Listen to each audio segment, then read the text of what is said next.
Hello everyone, good morning. আমি সাথী নতুন আরও একটি ঝলমলে ব্লগে সবাইকে ওয়েলকাম জানাচ্ছি। আজ শুক্রবার সকাল 6টা থেকে ব্লগটা স্টার্ট করলাম তোমাদেরকে সঙ্গে নিয়ে। সকাল 6টায় ঘুম থেকে উঠে পড়েছি, আর আজ সকালবেলায় উঠে এক লাল পরীকে দেখে মনটা যে এত খুশিতে ভরে গেছিল কি বলবো তোমাদের। তো ভিডিওর প্রথমেই তোমরা দেখতে পেলে আমার লাল পরীকে। তো গাছে যখন ফুল ফোটে তখন কিন্তু মনটা সত্যি অনেকটাই আনন্দে ভরে যায়। এর অনুভূতিটা কাউকে বোঝানো যায় না। তো ঘুম থেকে উঠে বেশ কিছুক্ষণ দাঁড়িয়ে দাঁড়িয়ে জবা ফুলটাকে দেখছিলাম, আর লাল টুকটুক করছিল, তো কী যে ভালো লাগছিল তোমাদেরকে কি বলবো। তো সকালবেলায় একটা ফ্রেশ মাইন্ড ছিল, তো মনে করলাম অনেক দিন ঘরটাকে ডিপ ক্লিন করা হয় না, আজ তাহলে ঘরটাকে ডিপ ক্লিন করব। তো সকালবেলায় কাজে লেগে পড়েছি, যেহেতু গরম তাই ভাবলাম কিছুটা কাজ ঘরের সেরে রাখি। তো ঘরে সেই মতো কাজ করতে শুরু করে দিয়েছি। আর ওদিকে বাবু আমার বসে বসে ওকে মোবাইলটা দিয়ে বসিয়ে দিয়েছিলাম, না হলে তো ওই বিছানা খাতাগুলো কিছুতেই তুলতে দেবে না, সমানে দুষ্টুমি করবে।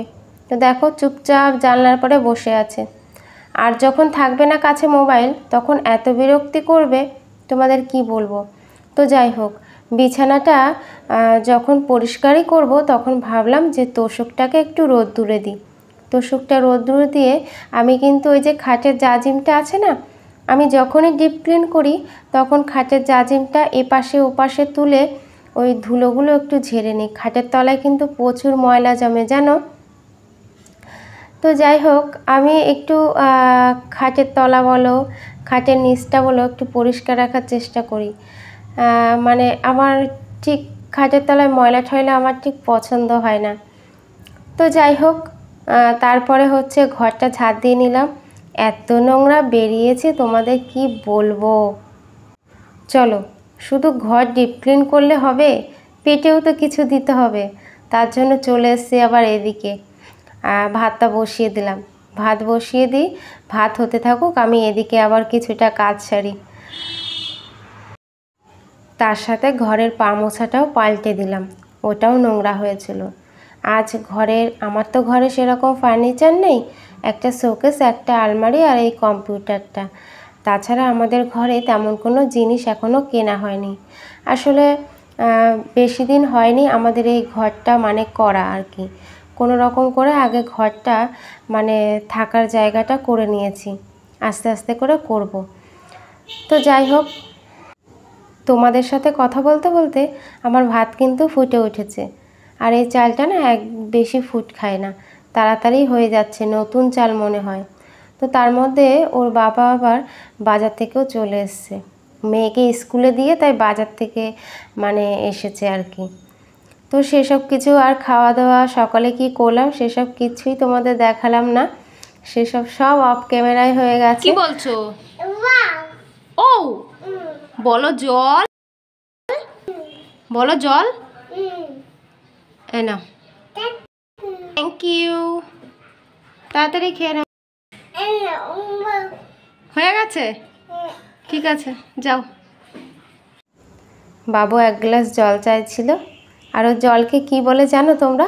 ও, বুঝতে পেরেছ আমি কি বললাম? ও আর ও, সেই ও। ও যখনই জল আর বলতে পারে না, ও সবসময় বলে ও ও, বললেই বুঝে যাই আমরা যে ওর জল তৃষ্ণা পেয়েছে। আর তারপরে দেখো এই উচ্ছে এনেছিল বাজার থেকে, আজ বলছি কি আজ নিরামিষ রান্না করতে। তো তার জন্য ভাবছি উচ্ছে দিয়ে আলু দিয়ে আর কিছু সবজি আছে সেগুলো কেটেই একটু ভাজা করব।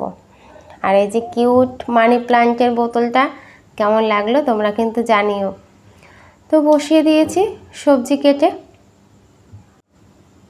ভাজাটা তো হয়ে গেছে, এবার পটল আলুর তরকারি করব। তার জন্য হচ্ছে পটলগুলোকে আগে ভেজে নিচ্ছি।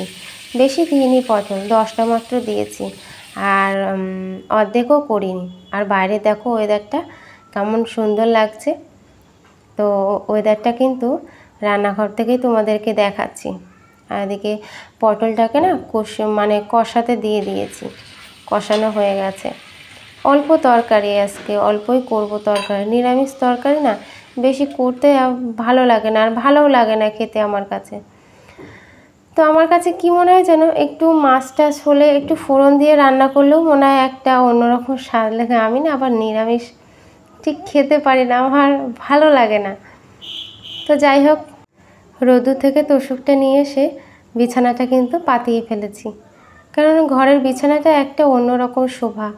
বিছানাটা সুন্দর করে পরিপাটি করা থাকলে কিন্তু ঘরটাও বেশ সুন্দর লাগে, তাই না? ঘরের বিছানাটা যেহেতু অনেকটা জায়গা জুড়ে থাকে, তাই ওটা কিন্তু ঘরের সৌন্দর্য বাড়াতে অনেকটাই সাহায্য করে। তো তারপরে এবার কম্পিউটারটা মুছতে চলে এলাম। এই কম্পিউটারটা আমি অনেক শখ করে কিনেছিলাম 35,000 টাকা দিয়ে, জানো, নিজের গোছানো টাকায়। তবে আসলে আমি এই সোশ্যাল মিডিয়ায় এসেছি 3 বছর হয়ে গেল। তবে ফেসবুকে সাকসেস হয়েছি অবশ্য, কিন্তু খুব একটা না। আসলে ইনকাম করতে না পারলে বলা যায় না যে আমি সাকসেস হয়েছি। অপশানগুলো পেয়েছি অবশ্য, কিন্তু দেখলাম অনেকটাই কঠিন। তো ভাবলাম ফেসবুক আমার দ্বারাই হবে না। এখন আসলাম ওয়াইটিতে, দেখি কি হয়, নইলে একেবারেই সব কিছু বাদ দিয়ে দেবো। আর ইচ্ছে করে না, জানো। আগে ফেসবুকে অনেক পোস্ট করতাম, কিন্তু এখন সারাদিনে একটাও পোস্ট করি না, ইচ্ছে হয় না। ওই 2 দিন 3 দিন বাদে বাদে একটা পোস্ট করি, ওই কোনো রকম চালানোর জন্য। মাঝে মধ্যেই ফেসবুকটা খুলে এটা ওটা দেখি আর কি, এই কারণে। তো তারপরে যাই হোক, একটু রেডি হয়ে নিয়েছি, কারণ আমি একটু বাজারে যাব, কাছে আমাদের বাজার, সেই বাজারে যাব। ওর জন্য একেবারে রেডি হয়ে নিলাম, চুড়িদারটা পরে নিলাম। আর এই ফুল গাছ, আর এই যে জবা ফুল গাছ, আর হাতে ওপাশে ছিল বেলি ফুল গাছ। তো এই দুটোকে না একটু বড় জায়গায় না দিলে এই দুটো গাছগুলো ভালো হবে না। তো ওর বাবাকে অনেক দিন ধরে বলছিলাম যে আমাকে বড় টব কিনে দাও, কিন্তু ও সময় পাচ্ছে না, বাজারে যাচ্ছে, কিন্তু সেই ও যেখান থেকে আনবে আর কি, সেই জায়গায় যাচ্ছে না, অন্য সাইডে যাচ্ছে। আর এক সপ্তাহের বেশি হয়ে গেল গাছগুলোকে ঘরে রেখেছি। তো ভাবলাম এগুলো বড় টবে বসাবো না, যাই হোক ছাদেই বসিয়ে দিই কিছু গাছ। কারণ ভেবেছিলাম টবে করে আমার বারান্দার বাগানে আর কি রাখবো, তো হলো না। যাই হোক, সেই জন্য ছাদেই বসাচ্ছি কিছু গাছ। এই দুটো গাছই বসালাম। এই যে কিন্তু সেই আজকে লাল পরি, দেখো, একটু পরে দেখতে পাবে কি অসাধারণ লাগছে গাছটাকে আজকে। তো আমার সাথে এসেছিল মেয়ে, এই ছাদ বাগানের ক্যামেরাটা আমার মেয়েই ধরে দিচ্ছিল, তার জন্য হয়তো ক্যামেরাটা একটু আধটু নড়ে গেছে, কারণ ও তো ঠিক করে ধরতে পারে না। তো যাই হোক, গাছ বসানো কিন্তু আমার হয়ে গেছে। আর এই দেখো কেমন লাগছে বলো তো, খুব সুন্দর লাগছে, আমার কাছে তো ভীষণ ভালো লাগছে। আর দেখো ছাদের পর থেকে পরিবেশটা কি দারুণ লাগছে সত্যি। বিকেলবেলা যখন ছাদ বাগানে আসি না, তখন মনটা অনেকটাই ভরে যায়, অনেকটা হালকা থাকে, দুঃখ কষ্টগুলো একটু তখন দূরে যায়। ঘরে আসলে সেই চিন্তা ভাবনাগুলো মাথায় আসে। তো বিকেলবেলা ওর জন্য চলে আসি ছাদ বাগানে, সন্ধ্যা পর্যন্ত থাকি, নিজের মনটা অনেকটা ফ্রেশ লাগে। তো যাই হোক বন্ধুরা, আজকের ভিডিওটা কিন্তু এইটুকানেই। তো গাছ বসানো কিন্তু আমার কমপ্লিট হয়ে গেছে। আর ছাদে আজকে এত সুন্দর হাওয়া দিচ্ছে, তোমাদেরকে কি বলবো। তো এই যে গাছ লাগানো হয়ে গেছে, তো চলো।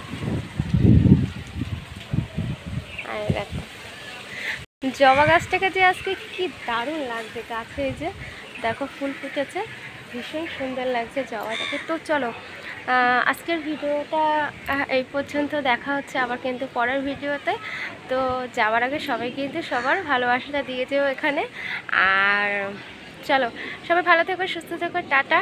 দেখা হচ্ছে কিন্তু আবার নেক্সট দিন।